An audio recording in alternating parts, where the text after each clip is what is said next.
Hey guys, tonight we're sinking into the twilight world of secrets, stolen treasures, and a past that never really let go. Picture yourself in a quiet museum gallery in Boston. The polished wooden floors creak beneath your slow footsteps, and the soft light glows off glass cases that hold centuries of forgotten glitter. You lean closer to one case, nothing too flashy, just a velvet mount with a delicate bracelet resting on top. But then, a ripple of recognition stirs in someone nearby. Colette Marceau, a woman now living the quiet life of age and respectability, feels her stomach drop. That bracelet shouldn't be here. It belonged to her, or maybe it never did. And you probably won't survive this little twist in history without asking, how can one small trinket carry the weight of an entire stolen life? So, before you get comfortable, take a moment to like the video and subscribe, but only if you genuinely enjoy what I do here. And hey, drop your location and the time where you're listening. I always love knowing where in the world we're drifting off together. Now, dim the lights, maybe turn on a fan for that soft background hum, and let's ease into tonight's journey together. The bracelet itself gleams faintly, catching the overhead spotlight as if it wants to tell its own story. You watch Colette freeze, her weathered hand halfway to the glass. To any other visitor, it's just another object. Part of a traveling exhibition meant to dazzle with jewels of European aristocracy. But for her, that delicate loop of metal and gems is the key to a past she has tried to bury under layers of philanthropy, charity banquets, and the carefully stitched quilt of a new identity. Imagine how your heart would thump if, after decades of trying to vanish, you suddenly saw an artifact that tied you to crimes, betrayals, and a war most people now treat as history homework. That's the moment Colette finds herself in. And really, you know it's never the big things that betray you, it's always the bracelet, the photograph, or the half-burned letter tucked into an archive. Boston in the present day hums. Outside sirens whining down Tremont Street, tourists stumbling from bars, students laughing as they head toward the T. But in the hushed stillness of the gallery, Colette feels her body dragged backward through time. The air thickens. The dust of Paris in the 1940s creeps into her lungs again. You can almost smell the stale bread rations, hear the boots striking cobblestones, and taste the metallic temps of fear that hung over every stolen glance. It's almost comical, isn't it, how museums like to place tidy labels under their treasures. Bracelet, circa 1940s, provenance uncertain, no, if only they knew. Historians still argue whether provenance records can ever be fully trusted, given how often objects were shuffled, stolen, or rehomed during wartime. And here, one of those tidy tags is essentially Colette's undoing. What makes this particular bracelet so haunting is not its market value, though. Trust me, it could pay for your rent, car insurance, and probably that overpriced oat milk you keep buying for a lifetime. No. What rattles Colette is the weight of memory pressed into every link. Once upon a time, that bracelet slipped off the wrist of a German officer's mistress, not as a trophy of vanity, but as part of an act of rebellion, a theft with purpose. You stand beside her in this moment, feeling the strange mix of terror and nostalgia that tightens her chest. She remembers her mother, Annabelle, who always whispered that they weren't thieves in the usual sense. We take, Annabelle had said, only when taking helps someone who cannot fight back. That Robin Hood code carved into Colette's childhood bones now glitters back at her through the glass. And she wonders, did her mother's ideals bring her here, to this terrifying WWII? The quirky part is, you could almost laugh at the idea of a jewel exposing a life.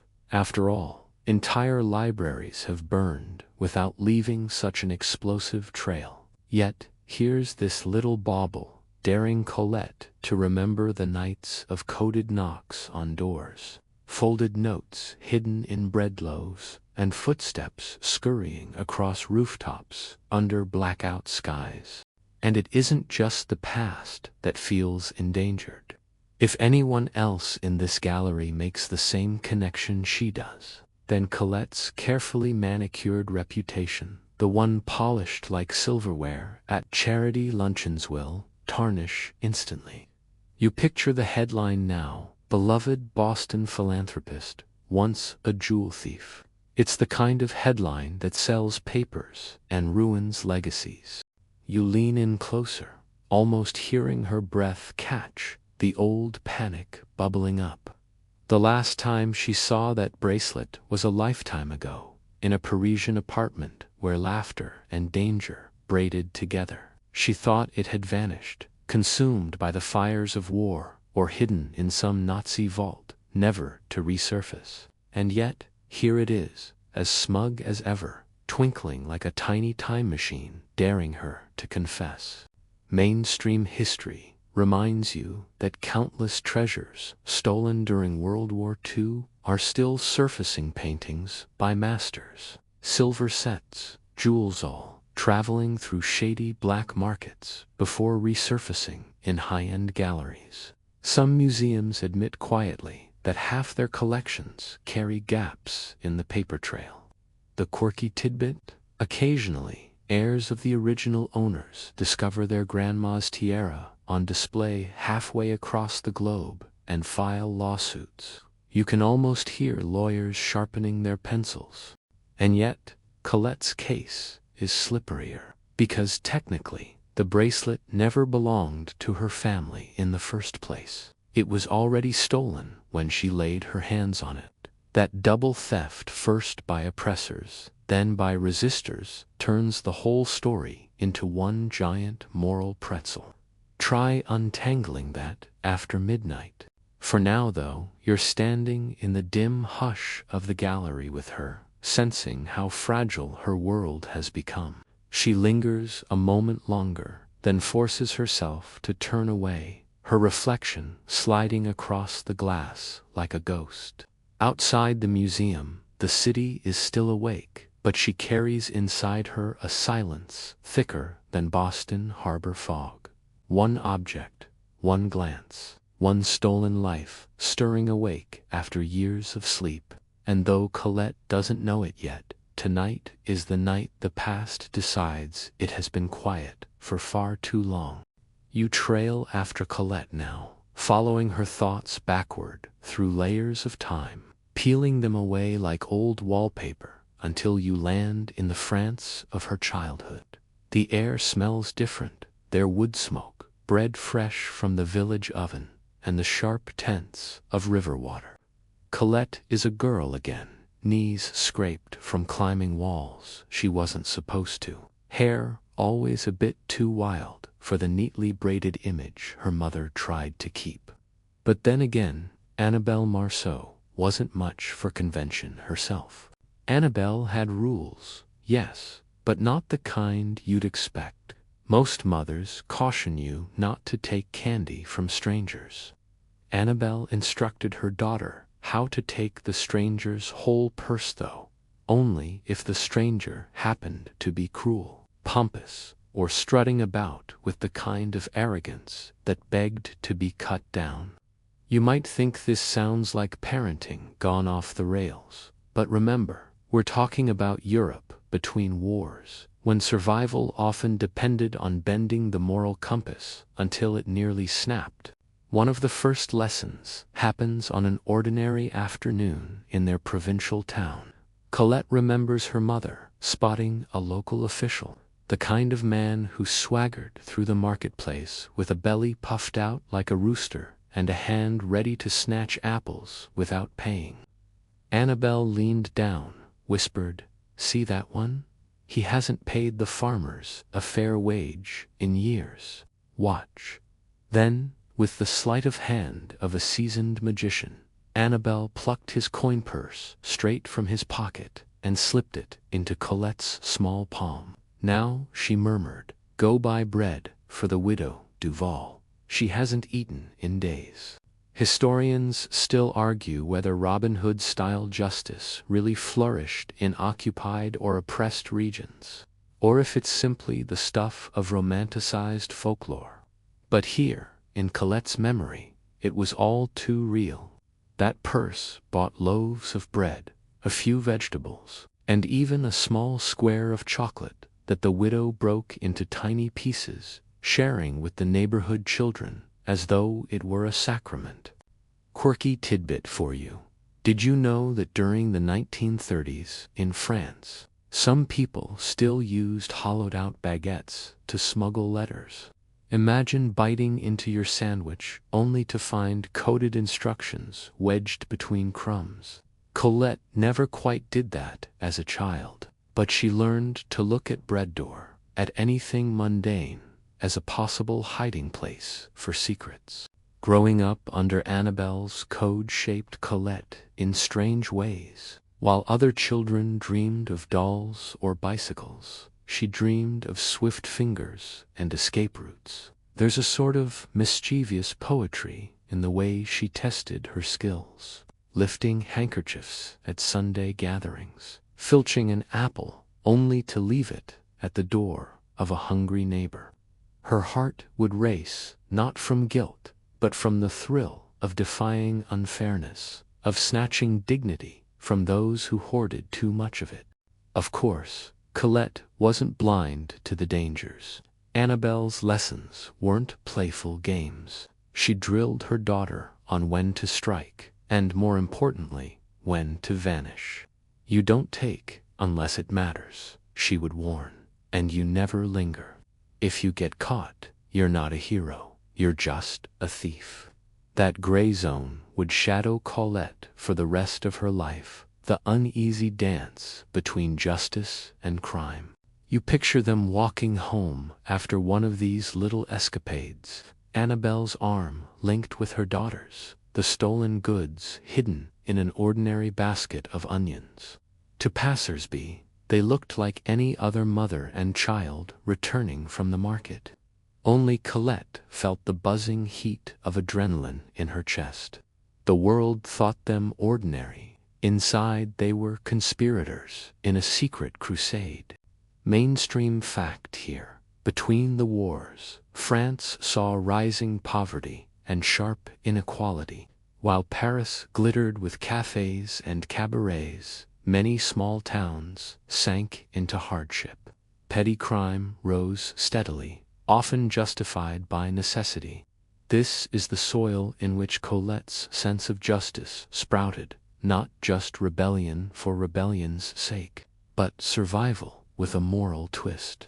One evening stands out most vividly. Annabel took Colette to a candlelit meeting in a barn on the outskirts of town. Farmers whispered about missing rations, stolen livestock, and taxes that drained them dry. Annabel pressed a small notebook into Colette's hand. "Write," she commanded. And so the girl scribbled down grievances, plans, and promises. It was Colette's first taste of recording wrongs with the intent to right them. Looking back, you realize this wasn't just a lesson in theft, it was training for resistance. And if you're chuckling a little at the idea of a child being schooled in larceny instead of arithmetic, you're not wrong. Colette herself sometimes laughed about it later in life. "Most kids learned their times tables," she would mutter. "I learned how to time footsteps." Joking aside, it carved something permanent into her character, a belief that silence in the face of cruelty was worse than theft. Historians, of course, debate whether people like Annabel were righteous or reckless. Did her code truly make a difference, or did it endanger her daughter unnecessarily? Even now, scholars and armchair historians sip coffee while arguing over whether such parental radicalism was bravery or foolishness. But for Colette, the debate didn't matter. What mattered was how alive she felt, how bonded she was to her mother through these shared acts. Each theft became a secret stitch, binding them together, a private embroidery in the fabric of survival. So, as you stand here, watching young Colette absorb her mother's lessons, you sense how her future is being built brick by brick, coin purse by coin purse. That stolen bracelet in Boston, decades later, is only the grown-up echo of these early apprenticeships. For now, she is just a child with sticky fingers, a quick smile, and a conscience twisted into strange but resilient shapes. And somewhere deep inside, you realize she is already preparing for the moment when her skills will matter more than she can possibly imagine. The smells shift again, and suddenly you're back in Paris during the early 1940s, the city you know from postcards: Eiffel Tower, croissants, accordion music, drifting over cobblestones feels like a stage set. Behind the facade lies something darker. German boots hammer the boulevards, ration cards hang like shackles in every pocket, and posters glare from walls, reminding everyone who's in charge. You trudge through this world with Colette, now older, her childhood training sharpened into something dangerous. She moves through narrow alleys, coat collar pulled high, her eyes darting to the corners where soldiers linger.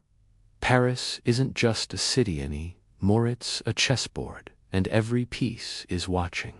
By day, she blends into the hum of survival, queuing for bread, chatting politely with neighbors. But by night, she belongs to shadows, carrying forward her mother's code with every careful theft. One night, in particular, glitters in her memory. The plan is bold, almost insane. Steal a bracelet from the mistress of a German officer, a woman who flaunts it at gatherings while Parisian families starve. It isn't just about jewels, it's about channeling something valuable into the veins of the resistance. The bracelet is more than decoration.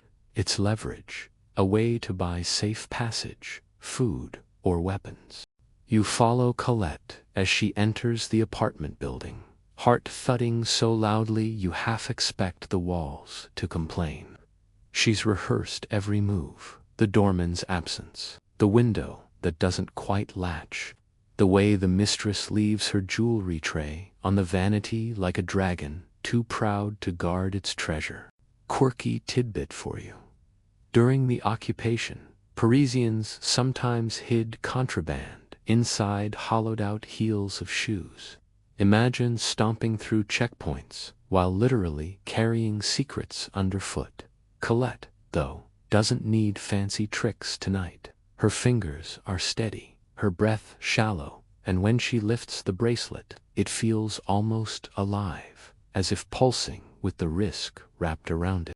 Historians still argue whether resistance acts like these petty thefts. Sabotage, whispers in darkened rooms, really shifted the tide of war, or simply fed morale.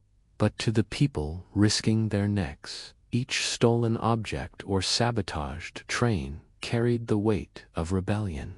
For Colette, this bracelet was more than metal. It was proof that she could strike back, however small the blow. As she tucks it into her coat pocket, a creak from the hallway freezes her blood. A laugh follows, then the clink of glasses. The mistress is home early. Colette slips silently. For one terrible second, her foot catches the edge of the rug, just a whisper of sound, but enough to make the mistress pause mid-sentence. Your own chest tightens as you picture her crouched in the darkness, every muscle begging her not to breathe. But luck or fate or maybe just the universe, being in a mischievous mood, lets the danger pass. The mistress moves on, distracted by gossip and champagne. Colette is gone before the laughter fades, her feet slapping rooftops like a fugitive cat. When she delivers the bracelet to her contact, a wiry man with ink-stained fingers who passes for a bookseller by day, the relief hits her like wine. He examines the prize, nods once, and says, "With this, we can secure a shipment from Marseille, food for dozens." Imagine the rush of knowing your heartbeat, your daring, turned into survival for others. The irony, of course, is that stolen things rarely stay loyal. The bracelet passes hands, gets hidden, smuggled, traded. Each time, it shifts meaning, from jewel to lifeline to dangerous evidence. Colette watches it vanish into the current of resistance, never imagining it will resurface decades later behind museum glass. Mainstream fact here. Paris during the German occupation was full of such secret networks. Cafes doubled as meeting points. Libraries hid banned pamphlets. Even laundry lines carried coded messages. The city became an organism of whispers, each citizen deciding whether to be vain or infection. But Colette, she thrived in the gray. She wasn't the loudest voice, nor the bravest soldier, but she was swift, clever, and fearless in her small rebellions. She joked once, though not in a way that made anyone laugh, that she could thread a needle in the dark while balancing on a windowsill. That was her kind of warfare. And if you're smiling at the thought of a glamorous heist, don't get too comfortable. This wasn't a movie. One slip meant interrogation, imprisonment, maybe a one-way trip on a train you didn't return from.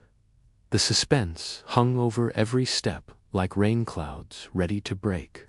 Still, that night, with the bracelet tucked away and a victory chalked up for her mother's code, Colette feels invincible. She strides through Paris at dawn, pale light washing over shuttered cafes and quiet bridges. The city is wounded, but still breathing, and so is she. She doesn't yet know the cost of carrying this secret life, the betrayals ahead, the family fractures, the losses that will gouge her heart. For now, she only knows the thrill of rebellion and the strange, dangerous beauty of a jewel she never wear. The bracelet's trail does not stay warm for long. Once it leaves Colette's hand, tucked into the pocket of that ink-fingered bookseller, it begins a journey that even she cannot follow. Paris itself is shifting streets, darkening under curfews, ration lines stretching longer, whispers swelling with both hope and fear. And in the midst of this, the bracelet simply disappears. At first, there are rumors. Someone swears it went south, carried in a crate of fish, bound for Marseille. Another insists it was smuggled westward, hidden beneath the false bottom of a wine barrel. And a third story, always told with the relish of gossip, claims a woman in a red hat was seen boarding a train with a suspiciously heavy handbag, which, let's be honest, in Paris during the war, was basically everyone. Colette tries not to obsess, but you know how memory works. It loops. She replays the moment she handed it off, the relief she felt, but relief curdles into unease. If the bracelet was supposed to feed dozens, why has no shipment arrived? Why does no contact mention it again? You feel her stomach knot as weeks pass in silence. Mainstream fact. Thousands of valuable objects vanished in precisely this way during the Second World War. The Nazis looted systematically, but the resistance to shuffled items around so quickly that many became untraceable. Museums today still wrestle with these missing links. labeling objects' provenance uncertain, as if that little phrase could cover decades of chaos. Quirky tidbit: did you know some people hid jewelry inside loaves of stale bread? They'd hollow them out, wrap the jewels in cloth, then tuck them back inside to look like ordinary rations. A hungry passerby could have accidentally eaten away half of Europe's lost treasures without ever realizing it. You picture some poor soldier crunching into diamonds along with his supper. For Colette, the bracelet becomes an open wound. She trusted the network, but the network swallowed her prize whole and returned nothing. Historians still argue whether such losses were inevitable or whether greed sometimes poisoned the cause. Was it lost to chance, to betrayal, to simple misplacement in a city drowning in secrets? No one can agree. The longer the silence stretched, the heavier the absence felt. It wasn't just about a trinket, it was about proof. Proof that her risk had mattered, that her mother's code wasn't just theater. Each time she walked past hungry children in alleys, each time she saw thin shoulders bent beneath sacks of coal, she thought, the bracelet should have bought bread for them. Where is it? You watch her move through Paris carrying that invisible burden. A baker slips her an extra crust. A soldier glances too long at her face. All the while, her pocket feels empty, her fingers twitching with memory. The city feels colder without the weight of that jewel pressing against her ribs. And then another whisper. A fellow courier mentions a raid in Montmartre.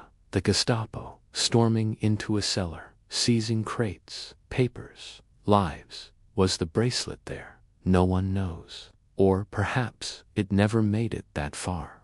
Perhaps it sits now in the drawer of someone who was supposed to be on her side. That's the problem with secrets. Once they pass through another person's hands, they are never fully yours again. One night, she meets her contact, the same bookseller, on a darkened quay by the river. She dares to ask. His eyes flicker, just for a second, then shutter closed. Gone, he says. Better you don't ask, and that is the end of it. No explanation, no trace, just a door slammed in her mind. You can almost feel the Seine lapping at the embankment, the damp chill crawling up her legs as she walks away. The city sleeps uneasily around her, and so does she. If the bracelet was ever seen again, she never knew it, until Boston, decades later. But here, in Paris of the 1940s, its vanishing leaves more than a mystery. It leaves suspicion. Who can be trusted? Which whispers are true? Which masks hide betrayal? Even within the resistance, paranoia creeps like ivy over stone. And Colette begins to carry not just hunger and fear, but also doubt. Doubt in the cause, in her companions, in herself. It's a cruel joke of history, really. The bracelet meant to symbolize defiance becomes instead the seed of mistrust. And while the city prepares for harsher winters, tighter rations, harsher crackdowns, she walks with the knowledge that sometimes even rebellion swallows its own treasures whole. You wander deeper into Colette's past, and now the shadows shift toward something harsher than lost jewels, toward family torn open. Paris in wartime already feels like a wound, but the sharpest pain comes when blood, the very thing meant to bind you, seeps away. Colette's sister vanishes, leaving behind a silence that never heals. Her sister Britsade, quick to laugh, impatient with rules, had been her balance. Where Colette was measured, she was impulsive. Where Colette calculated, she leaped first and worried later. Together they were conspirators, whispering late into the night beneath thin blankets, trading hopes and complaints. And in a world where trust was fragile, a sibling's presence was the closest thing to safety. Then came the day she was simply gone. No note, no goodbye, just absence. One morning her bed lay empty, the covers tossed as though she had fled mid-dream. Whispers rippled through the network. She had been seen boarding a truck. No, she had been taken in a raid. Or maybe, someone muttered, she had chosen to collaborate. The rumors multiplied, each one a knife turning in Colette's chest. Mainstream fact: many Parisians disappeared like this during the occupation. Some were deported to camps, some executed quietly, others coerced into working for the Germans. Even families rarely knew the truth.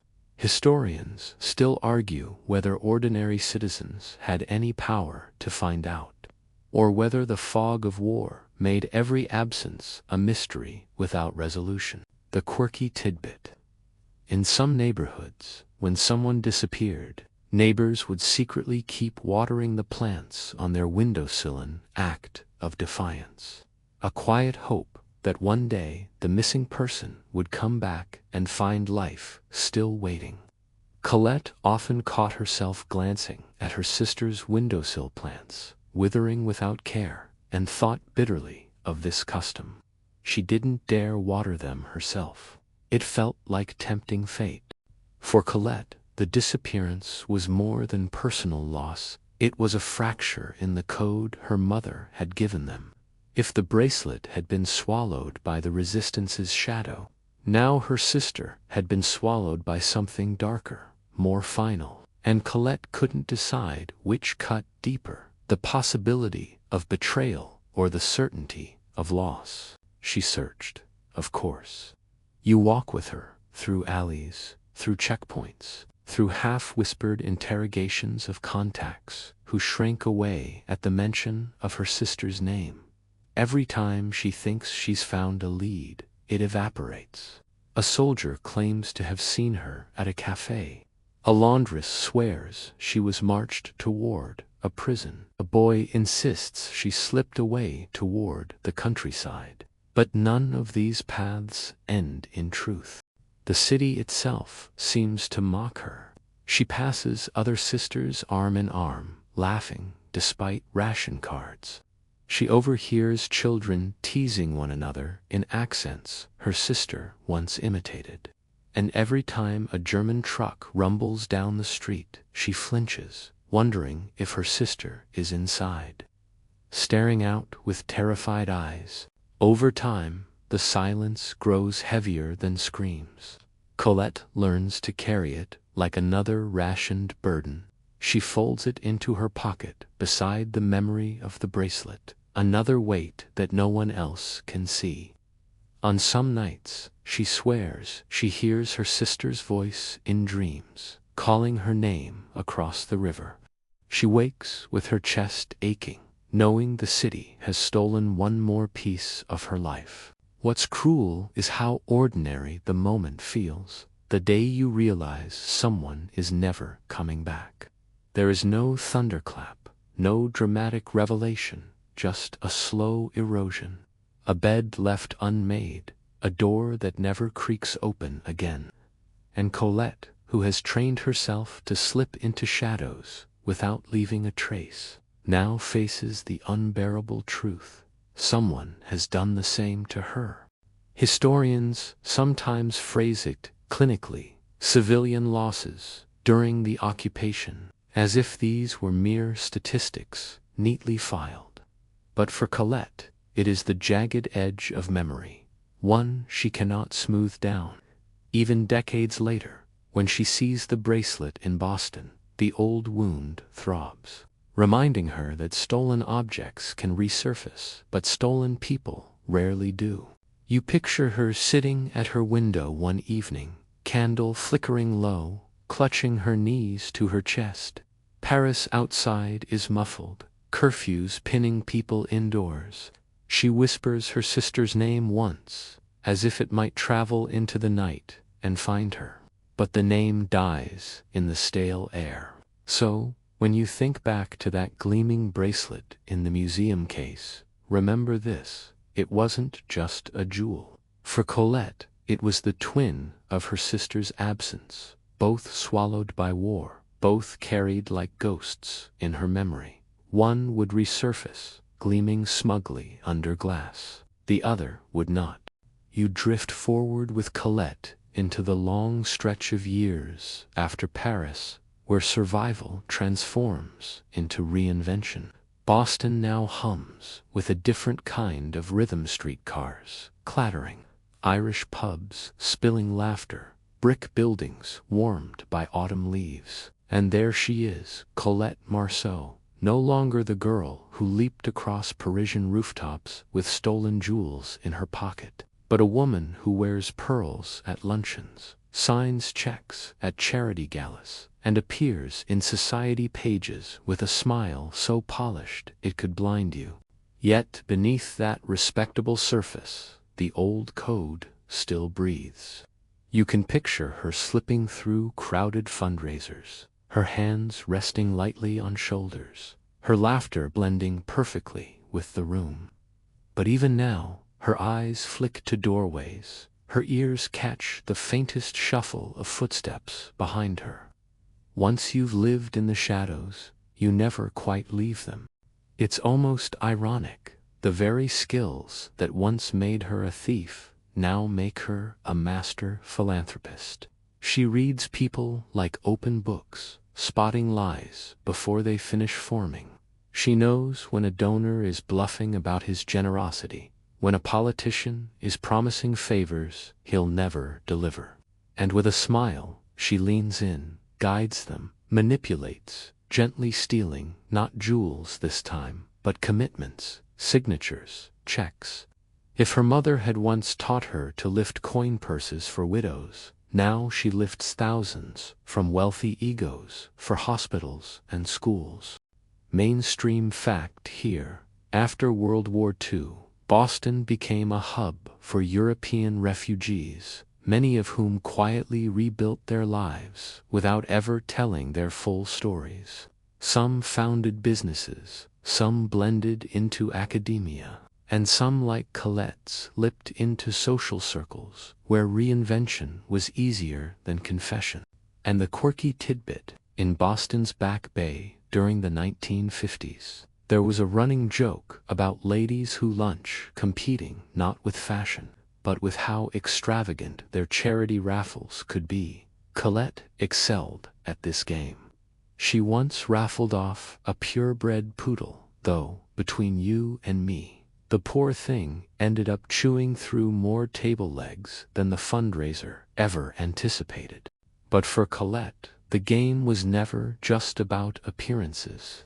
Each check, written in gilt ink, carried a secret echo of her mother's creed: take from the ones who can give, and funnel it where it matters. Of course, she no longer lifted purses in markets. Instead, she lifted entire fortunes in drawing rooms with champagne flutes clinking. And yet, every so often, the urge surged too strong. You see her one evening at a high society dinner. A diamond brooch glitters on the shoulder of a woman who has just bragged loudly about turning away a family seeking work. The woman excuses herself to powder her nose. When she returns, the brooch is gone. The room hums with polite confusion, and Colette sips her wine, face unreadable. Later, she slips the brooch into the donation box of a convent that feeds the poor. Historians still argue whether such small acts of rebellion matter in the long sweep of history, or whether they are only personal exorcisms of guilt. But to Colette, they matter. Each theft is both a balm and a punishment, proof she still carries her mother's fire, but also proof she can never quite escape her past. And Boston, with all its polite facades, has no idea. To society, she is simply Mrs. Marceau, the elegant benefactor, the woman who gives generously to children's hospitals, who sits on the board of libraries, who whispers French phrases that sound like poetry over tea. Few suspect that beneath her glove-soft hands lies the same steel that once pried open vanity drawers in occupied Paris. Still, ghosts follow. At night, she sometimes wakes sweating, convinced she hears her sister's laughter in the next room. Other times, she dreams of the bracelet gleaming under harsh light, accusing her of letting it slip away. Even in her most respectable years, shadows curl at the edges of her life. You walk with her along the Charles River, autumn leaves swirling. She looks serene to the world, an older woman feeding ducks. But you, close enough to hear her mutter, know better. You can bury the past, she whispers, but the ground never quite holds. And so, Boston becomes her stage of duality. By day, the philanthropist beloved by the city. By night, the ghost haunted by Paris, by absence, by a jewel that disappeared into smoke. The stolen life doesn't vanish. It just puts on pearls and pretends. Years roll forward, and the elegant facades of Boston society begin to blur with age. You watch Colette move more slowly now, her dark hair streaked with silver, her laughter softer, as if echoing across decades. By the 1970s, the city around her has changed. Students protest the Vietnam War on the Boston Common. Women march for equal rights, and rock bands spill music from smoky clubs along Lansdowne Street.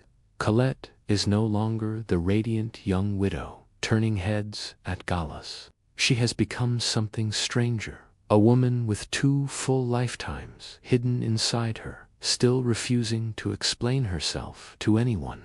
Her charitable empire thrives. She funds scholarships, hospitals, even small theaters, slipping quietly into cultural life as if she had been born to it. People assume her wealth is old family money, perhaps from a shipping fortune or a discreet inheritance. No one asks too many questions, and that's the way she likes it, her real inheritance. The bracelet and the blood-soaked years of occupation stays locked inside her silence. Mainstream fact time. By the late 20th century, Boston's Beacon Hill and Back Bay were filled with women who became unofficial power brokers, shaping philanthropy, culture, and politics behind the scenes. These women rarely had their names in history books, but they changed the city's direction just as much as any mayor. Colette fits perfectly into that mold, though her methods still carry a sharper edge. While other society women gossip over cucumber sandwiches, she listens carefully, extracting secrets the way she once lifted trinkets. Information is just another kind of jewelry, she muses one afternoon, and you can almost see her fingers twitch as if pocketing words themselves. But the past never stays quiet forever. In the late 1970s, a visitor arrives, a French academic writing about art lost during the war. He gives a lecture at Harvard, and in his slides appears a grainy black-and-white photo of the sapphire-and-diamond bracelet. He calls it a piece still missing, last seen in Paris, believed to have been carried off by looters or black market smugglers. You feel Colette stiffen in the auditorium. Her gloved hand grips the armrest, her pulse quickens. All these decades, and still the bracelet circles back like a predator scenting blood. Afterward, she does not approach the scholar, but she lingers in the shadows outside the lecture hall, listening to students chatter about restitution, about lost heritage, about crimes never punished. Quirky tidbit here: Harvard's Widener Library once had such strict rules about theft that students joked the ghosts of long-dead donors prowled the stacks to guard the books. If only they knew that in the audience sat a woman who had outwitted Nazi officers with far sharper instincts. For days afterward, Colette cannot rest. The bracelet has always been both wound and mirror. She knows she didn't lose it merely by accident. Some nights, she tells herself, she let it slip away on purpose, punishing herself for surviving when others did not. Other nights, she convinces herself someone betrayed her, stole it when she was too weak to fight. Historians still argue whether artifacts matter more as symbols of memory or as physical objects. But for Colette, it is both. The bracelet is her mother's creed, her sister's laughter, her own survival, compressed into sapphire and diamond. As she grows older, her public persona begins to falter. People notice her disappearing from luncheons, her once polished answers growing curt. A few whisper that she is eccentric, perhaps slipping into reclusion, but you know better. She is circling the past again, like a hawk that cannot resist the scent of prey. In the solitude of her townhouse, she opens a drawer where she has kept newspaper clippings, Allied liberation, post-war trials, even auction catalogs. She flips through them slowly, her fingers shaking. If the bracelet still exists, she thinks, it belongs to someone else now. And yet what if she could find it? What if touching it again could close the wound she has carried for 60 years? One evening, standing before her mirror, she whispers, "What is left of me without it?" And you realize this is not about jewelry at all.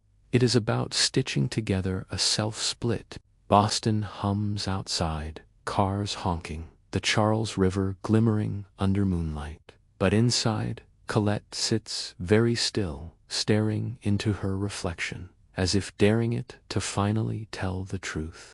You find yourself with Colette in her final years, when the city around her keeps accelerating, but she herself moves more slowly, as if time has thickened like molasses. The Boston of the 1980s and 90s crackles with neon lights, Reagan-era politics, and the buzz of new technology. Cell phones appear like bricks in people's hands. The internet whispers at the edges of existence. Yet inside Colette's Beacon Hill townhouse, everything feels as if it has stopped somewhere around 1943. Heavy velvet curtains, crystal decanters, a vanity mirror where she still arranges pearls as though preparing for another gala that never comes. She has become a myth within her neighborhood. Children glimpse her at the window and whisper about the elegant French lady who never seems to age, as though she is a ghost trapped between centuries. Her name still surfaces occasionally at fundraisers, attached to an old endowment or hospital wing, but she rarely attends. Her life now narrows into a corridor of memory. One winter afternoon, she pulls from a hidden drawer a faded photograph, herself with her sister, both smiling in Paris, the bracelet gleaming between them. The edges are worn, the faces half blurred, but the memory is sharp enough to cut. She presses it against her chest until her hand trembles. Mainstream historical fact during the 1990s.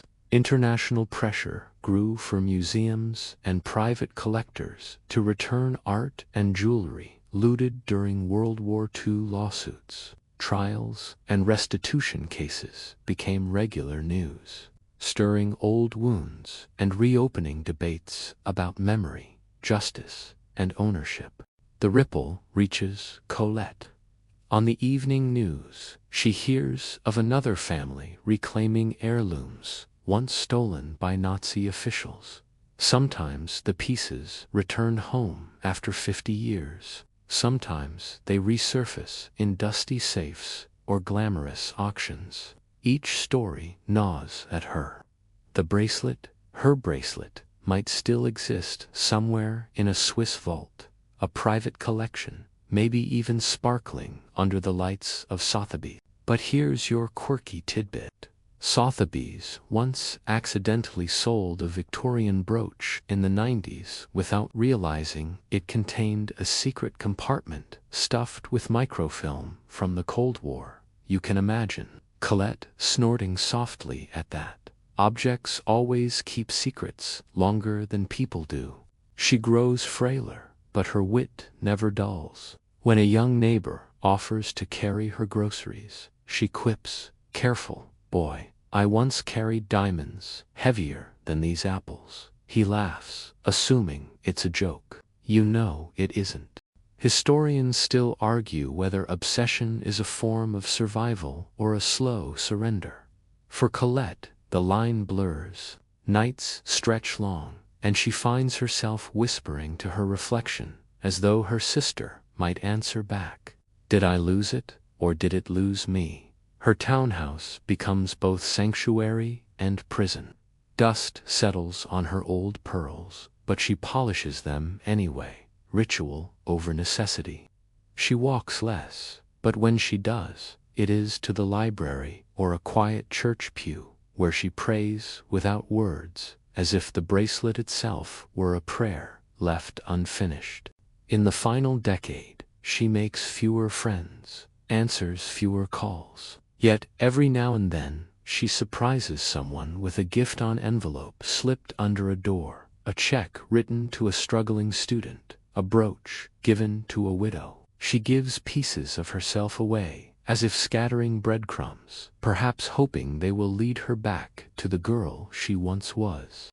And when you sit beside her on a late spring night, the window cracked for the soft hum of traffic, she confesses quietly, "It was never the jewels. It was the proof that I existed." Her voice drifts like smoke, fragile and uncatchable. Boston hums on without her, but within that old townhouse, time folds in on itself. You can almost hear Paris outside again, boots on cobblestones, laughter in hidden courtyards. Colette's life narrows to a pinpoint, and in that narrowing, everything sharpens: the love, the loss, the theft, the silence. You are with Colette as the days grow shorter, both in the calendar and in her own life. The townhouse that once echoed with footsteps of visitors now sighs with quiet, only the tick of a grandfather clock marking the hours. Outside, Boston hums with the new millennium commuters juggling cell phones, students biking along the Charles, the Red Sox finally breaking their curse in 2004. But within these old walls, Colette feels suspended, as if she has never left 1940s Paris. One evening, she sits by the fire, her frail hands folded in her lap. On the table rests the photograph of her sister, edges nearly disintegrated from decades of handling. She traces her sister's smile, whispering, as if to the photo itself, "We were thieves, but we were alive." Her voice trembles, but her eyes sharpen, as though she's once more that young woman darting through alleys with a satchel of forbidden jewels. And then comes the letter. You see her tear open the envelope, her hands shaking not from weakness but anticipation. It is from a small museum in France, announcing that a collection of wartime jewelry has surfaced in Switzerland and will be exhibited before restitution. Among the listed items, an unusual sapphire-and-diamond bracelet, provenance uncertain. She gasps, her whole body jolting with life. For a moment, the decades collapse. The bracelet has returned to the world, no longer ghost, but artifact. Mainstream fact: in the early 2000s, dozens of European museums and collectors publicly acknowledged wartime acquisitions, leading to waves of restitution. Some families were reunited with treasures. Others discovered their heirlooms, locked in endless legal battles. Quirky tidbit: one Swiss bank vault was once discovered to contain not only art and jewels, but also a perfectly preserved wheel of cheese from the 1940s. Even treasure has its absurd companions. For Colette, the discovery reignites an old fire. She cannot travel easily anymore, but her mind races with possibilities. Should she go? Should she write? Should she finally confess who she is, what she did, why that bracelet matters more than any fortune? She spends nights awake, rehearsing what she might say to curators, imagining their skeptical stares. Yet, even in this surge of hope, doubt gnaws. If I claim it, she whispers, I claim everything. The thefts, the lies, the shadows. She fears not the scandal, but the truth that all she has built in Boston may collapse under the weight of one jewel's history. Historians still argue whether confronting the past liberates or destroys those who survived it. Colette wavers in that very debate. In the end, she does not travel to Switzerland. Instead, she writes a letter she never sends, sealed in an envelope, tucked behind her photograph of her sister.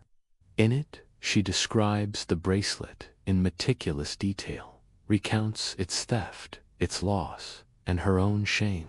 She signs it simply, Colette Marceau, who once stole and once survived. As her health declines, she spends more time by the window, watching seasons turn. Sometimes you catch her smiling faintly, murmuring, perhaps it found its way home. Whether she means the bracelet, her sister, or herself, you cannot quite tell. Boston continues without pause. The clamor of students, the rush of cabs, the hum of a city that never knew her true story. And within her final silence, she holds everything: the thief, the widow, the benefactor, the ghost. Time now is a gentle blur, the years folding over one another, until Colette's life feels like a single continuous river with many hidden tributaries. You sit beside her as she watches the Charles River glint silver in the fading afternoon light, leaves drifting lazily across the water like small boats of memory. The townhouse is quiet, warmer than the city outside, and the distant sounds of traffic and laughter feel like the softest percussion to a lullaby of decades. She is no longer racing across Parisian rooftops or slipping unseen through crowded ballrooms. She has slowed, not broken, carrying the sum of all her choices with serene, exacting dignity. The bracelet never returns to her hands, but its shadow walks with her always, a reminder of her courage, her losses, and the life she both stole and preserved.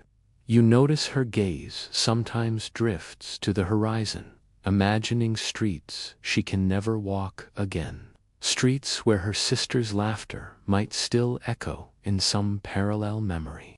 And in these moments, the stolen life, the years of danger, moral compromise, and secret heroism feels almost tangible, curling around her shoulders like a familiar shawl. Mainstream fact: even decades after the war, many families never learned the fate of lost relatives or stolen heirlooms. Museums and collectors gradually returned some objects, while others disappeared forever, leaving historians and heirs alike to speculate on the intricacies of provenance. Quirky tidbit: there are stories of museums accidentally cataloging identical pieces of jewelry twice, decades apart, thinking each one was unique. So, perhaps, somewhere, hidden in an overlooked drawer, the bracelet glimmers quietly, unaware it has inspired decades of longing. Colette receives visitors, old friends, a few neighbors, students of history curious about her philanthropy, but never reveals the full scope of her life. Instead, she imparts lessons in subtle ways, a story of moral courage tucked into a lunch conversation, a gentle nudge toward empathy during a board meeting, a wink of wit over afternoon tea. You feel her influence ripple outward quietly, an echo of the values her mother once instilled, and her own choices refined over a lifetime. Historians still argue whether hidden lives like Colette's are the exception or quietly representative of countless unseen heroes whose actions shaped their communities in silent ways. Perhaps it is impossible to ever measure, only to witness fragments of courage scattered like breadcrumbs across history. As night drifts in, you notice the soft shift in the house, the candles burning low, the velvet curtains darkening the corners, the ticking of the clock becoming almost hypnotic.